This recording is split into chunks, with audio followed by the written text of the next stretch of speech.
All right, this is our second algebra review lesson, and it's about unit conversions. So again, good to practice and review these skills. Again, hopefully it's kind of familiar from stuff you've done last year.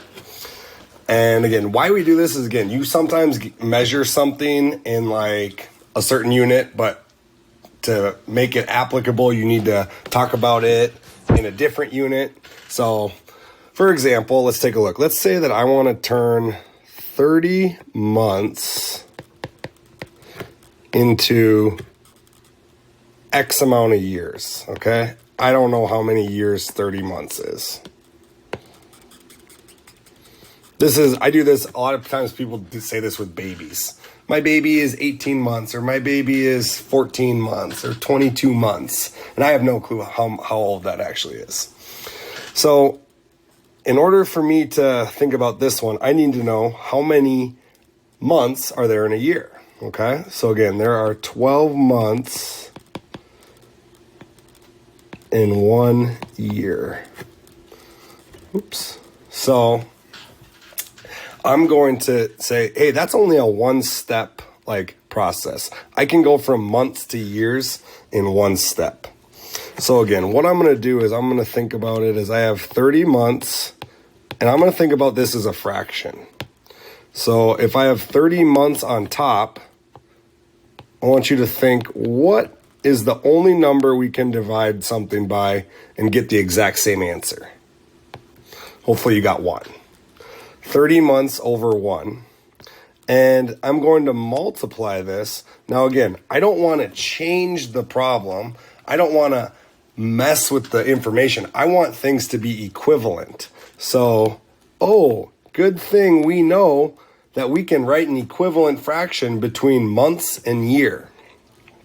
Now, I want you to look. Months is in the numerator, okay? The numerator is the number on top of the fraction. Denominator is the number on the bottom. So if I have months on top, I need to put months on the bottom so that they cancel out. So I'm going to write 12 months here. And then again, to make it equivalent, that's 1 year on top. Now notice, months divided by months cancels out. I'm only left with years, which is what I wanted.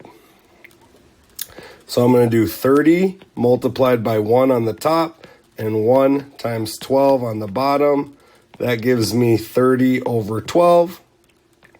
And if I think I can start counting, 12, 24, 36. I can get 2 whole groups of 12, 24, and that leaves 6 over 12, which hopefully you're like, that's not simplified, Mr. Larson. There's between 6 and 12, they have a common factor, the greatest common factor of 6. So this is actually going to be 2.5. So to answer the original question, how many years is 30 months? 2.5 years.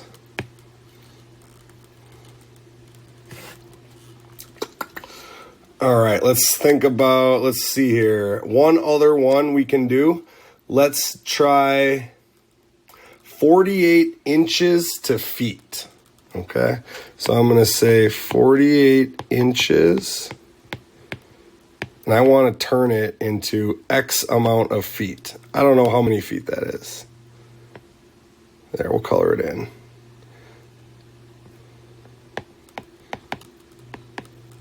How many feet is 48 inches?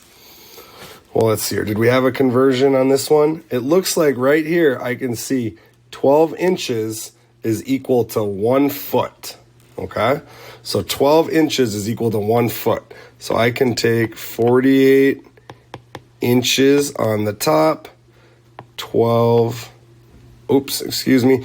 Remember, 48 divided by what number won't change it? That's going to be a 1, okay? So now I think, I've got inches on the top. That means if I don't want inches anymore, I need to cancel out inches. So I'm going to put it in the bottom. And like we just looked, 12 inches is equal to 1 foot. So I'm going to put 12 on the bottom and I'm going to put 1 foot here. Now this was kind of my goal, right? I wanted to get my answer in feet. So I've done the conversions. Now I have to do the math. 48 times 1 over 1 times 12 gives me 48 over 12. And if I do 48 divided by 12, 12, 24, 36, 48, it equals a nice number of 4 feet. You may get a word problem as well. So let's pretend that we are driving a car and we're going on our way to Canada, okay? So let's see, maybe draw a little car here. Doesn't have to be too realistic.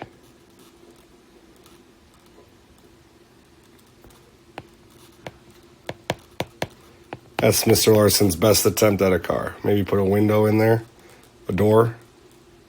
Kind of looks like, I don't know what it is. Not really a car, but as we're driving along, we notice that the speed limit signs have numbers like 120 on the highway and 50 in the city. As we start to speed up, we realize that, hey, these signs are actually kilometers per hour, not miles per hour like we're used to. Canada uses the metric system. Unfortunately, our speedometer, the thing that tells us how fast we're going, only speaks in miles per hour. So we got to figure out how fast are we allowed to go, because we do not want to get a speeding ticket. Now, the piece of information you need is 1 mile is equal to 1.609 kilometers, okay? So 1 mile equals 1.609 kilometers. That's going to be super important for you, okay? So let's check it out. So if we see a speed limit sign, okay? Here's the sign, speed, and it says 120 kilometers an hour. What can you set your cruise control at so that you don't get a speeding ticket and you get to drive as fast as possible? So we are going to start our equation and we're going to say, hey, I know that what's nice about this problem is both of my equations, or both the things that I'm looking for, have a denominator of hour. So if I start with 120 kilometers in 1 hour, it's actually helpful that I need to have hour in the bottom as well. So I'm not going to do anything with hour. The only thing I'm going to worry about is this kilometers. And I have to turn kilometers to miles. So if I want to cancel out kilometers and it's already in the top, I'm going to put kilometers in the denominator. And again, 1.609 kilometers is equivalent to 1 mile.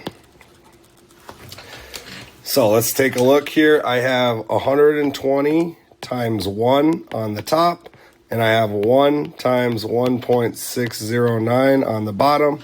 120 times 1 is 120. 1 times 1.609 is 1.609. And this is the part where you probably will need a calculator. I would not recommend doing this one by hand. 120 divided by 1.609 is equal to 74.58. We'll call that 0.58. And then that would again be miles per hour. So almost 75. I would say set your cruise control at 70.